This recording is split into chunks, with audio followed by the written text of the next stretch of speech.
everyone, welcome back. We're diving into something today that I know a lot of you are super curious about, that connection between spirituality and mental health, especially when it comes to young people.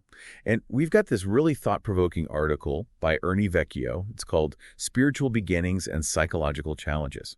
And get this, he basically says, what if we're not just psychological beings, but spiritual beings first? Yeah, it's a really interesting way to think about it. Right. That's our core, our foundation, and maybe it's impacting our mental well-being way more than we even realize. Yeah. It really makes you think, and, Vecchio's argument is that traditionally, mental health tends to focus so much on the psychological self, right? Thoughts, feelings, behaviors, all that stuff. But he's saying there's this whole other layer, this initial spiritual state that's kind of there from the get-go, even before we have language. Okay, so almost like a spiritual starting point that we're born with. That's pretty profound when you really think about it. It really is. And what I find fascinating is how he brings in actual scientific research to kind of back this up. He even talks about this idea of spiritual gravity, this sort of invisible force that's always pulling us towards our true selves, our spiritual essence. Whoa, spiritual gravity. I've never heard it put like that before. Yeah. It's a powerful image, right? And it actually connects to the work of Lisa Miller. She's a neuroscientist who studies the spiritual brain.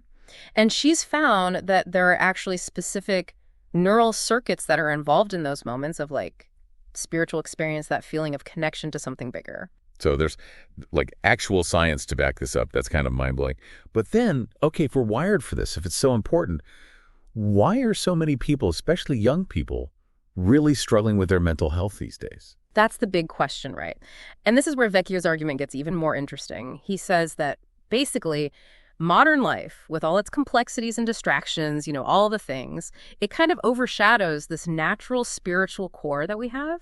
We get so caught up in what he calls our ego-centered universe, our own desires and anxieties and all that, that we kind of lose touch with that deeper part of ourselves. So it's almost like we're constantly being pulled in two different directions. Yeah. This natural spiritual gravity versus the pull of just life, the modern world. Exactly. That's a great way to put it. And Vecchio really believes that this disconnect, this neglecting of our spiritual core, that it can actually directly lead to psychological distress. So you're saying that it's not just our thoughts and our emotions, but this unmet spiritual need that could be at the root of some of these mental health challenges we're seeing. That's a pretty radical thought. It is. And it really makes you think about how we approach mental well-being in a whole new way. Yeah, are we even looking at this the right way? It makes you wonder. Right. And what's important here? Vecchio isn't saying we should just ditch all the traditional stuff like therapy or medication.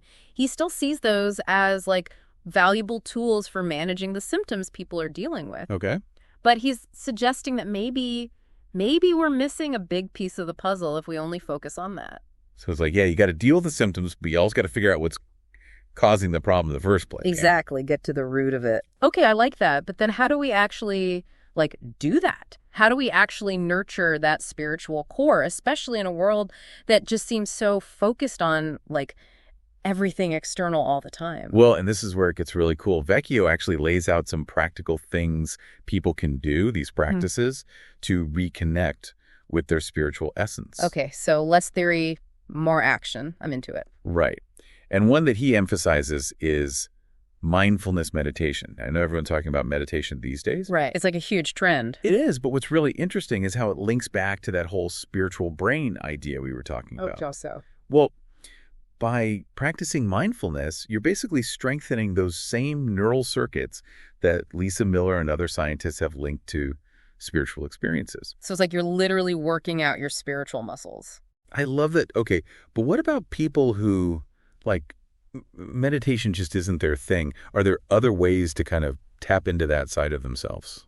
Oh, absolutely. And Vecchio talks about things like expressive art therapies. Oh, interesting. Using things like art, music, dance, even writing as a way to process and express those deeper emotions and experiences that maybe you can't always put into words. That's so true. It's giving a voice to that part of yourself that doesn't really have the language for what it's feeling.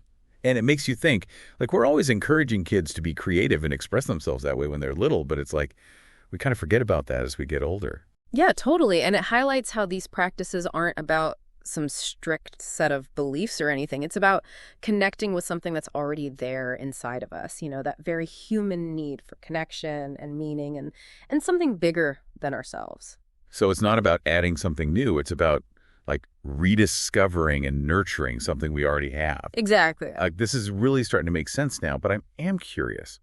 How does all this apply specifically to young people? Yeah. Because that's who we're really thinking about here. That is such a good question, and it's something Vecchio talks about a lot in his work. He believes that childhood and adolescence, those are such crucial periods for spiritual development, but we often just kind of overlook that, you know? So instead of just focusing on school and extracurriculars and all that, we should be making space for their spiritual well-being too. Exactly. Just imagine if schools incorporated these types of practices into what they're doing, creating a space where young people can explore their own inner world and connect with something bigger than themselves. Wow, that'd be amazing. Right. Like, we're so focused on teaching kids how to make a living, but what about teaching them how to actually live a meaningful life? Right. And it's not just about schools, it's about creating a whole society that actually values and supports spiritual well-being at every level, healthcare, workplaces, even within our own families, you know? Okay, now you're talking about a major shift in how we see things. It is, but think about the possibilities, you know? Yeah, it's exciting to think about. It really is. It's like we're talking about a whole new way of looking at the world, you know? Yeah. One where this idea of spiritual well-being, especially for young people, it's not just some like woo-woo concept. It's actually like fundamental to who we are.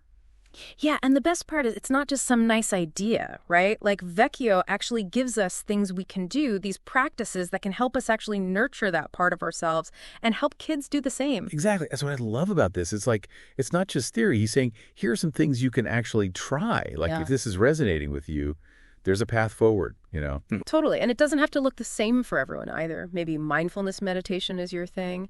Maybe it's art or music or spending time in nature. The important thing is just to find what works for you, what helps you connect with that deeper part of yourself, that sense of purpose, of belonging, you know? It's like rediscovering a part of ourselves that we maybe forgot out along the way. Like, you know, we were kids and everything felt kind of magical and full of possibility. Maybe we just need to tap back into that. It's true. It's about reclaiming that part of ourselves. And what I think Vecchio reminds us is that this isn't just some like self-help thing. Right. It actually impacts our well-being, like mentally, emotionally, even physically, you know?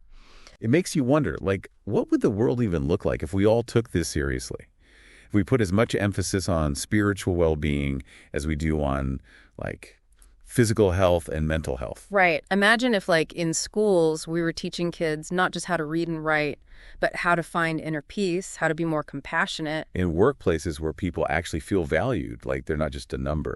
Okay. We're talking of like a kinder, more compassionate world where people are encouraged to bring their whole selves to the table. And that brings us right back to where we started, with young people. Like, what if we started having these conversations with them early on, giving them the tools to actually develop a strong sense of spiritual well-being from the very beginning? It's like we could actually create a better future that way, one where we approach mental health in a more holistic way. Yeah. You know, one that actually recognizes how important that spiritual side really is. Absolutely. And it's not just about the future either. It's about right now. It's about you listening and the choices that you make every day to nurture that part of yourself and maybe inspiring some other people to do the same along the way. I love that. Such a good point to end on. This deep dive has given me so much to think about, and I hope it's done the same for you. And remember, this is really just the beginning. So if anything we talked about today really resonated with you, definitely check out Ernie Vecchio's work, see where it takes you. Until next time, keep asking those questions, keep exploring, keep diving deep.